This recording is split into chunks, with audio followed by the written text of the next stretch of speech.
Pole of पोलमध्ये एनडीएला कौल मिळाला असला तरी सुद्धा महाराष्ट्रात मात्र मवियाला मोठं यश मिळणार असल्याचा अंदाज आता वर्तवण्यात आलेला आहे।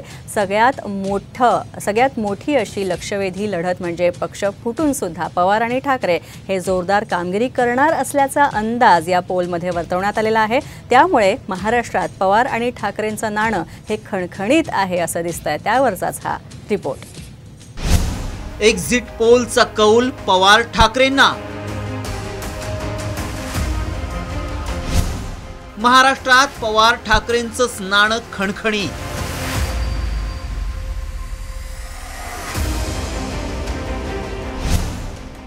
ठाकरे 2 नंबरवर, पवारांच्याही जागा वाढणार।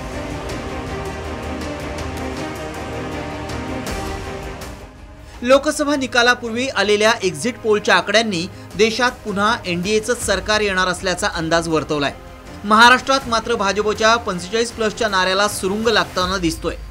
एक्झिट पोलच्या आकड्यांनुसार महाराष्ट्रात महायुतीच्या निम्म्या जागा कमी होण्याची शक्यता आहे। पवार आणि ठाकरेंना मिळालेली सहानुभूती महायुतीच्या यशातला मोठा अडथळा असल्याचा अंदाज एक्झिट पोलमध्ये व्यक्त करण्यात आलाय।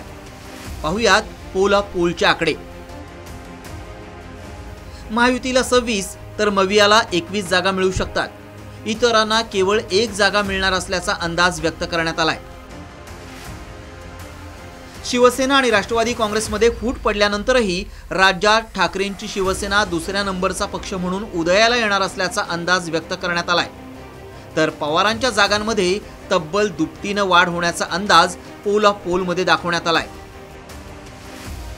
पोल ऑफ पोलमध्ये भाजपला 18 जागांचा अंदाज व्यक्त करण्यात आलाय।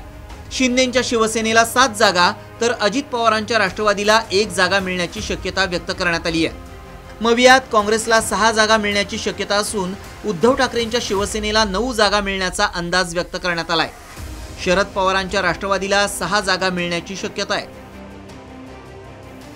पक्ष फुटल्यामुळे उद्धव ठाकरे आणि शरद पवारांबद्दल लोकांमध्ये सहानुभूती आहे आणि हीच सहानुभूती मतदानापर्यंत टिकू नये यासाठी महायुतीच्या नेत्यांनी सर्वतोपरी प्रयत्न केले। प्रचारादरम्यान ठाकरे आणि पवारांवर टोकाची टीका केली गेली। याची कल्पना महायुतीच्या नेत्यांना होती। ही सहानुभूती टिकू नये यासाठी महायुतीच्या नेत्यांनी आटोकाट प्रयत्न केले। त्यातून ठाकरे पवार यांच्यावर टोकाची टीका केली जाऊ लागली। मात्र त्याचा परिणाम उलटा होत गेल्याचं चित्र एक्झिट पोलमधून दिसून येतंय। याकडे खरे ठरले तर महाराष्ट्रात शरद पवार आणि उद्धव ठाकरेंचं नाणं खणखणीत असल्याचं सिद्ध होईल। मात्र त्यासाठी 4 जूनची वाट पाहावी लागेल।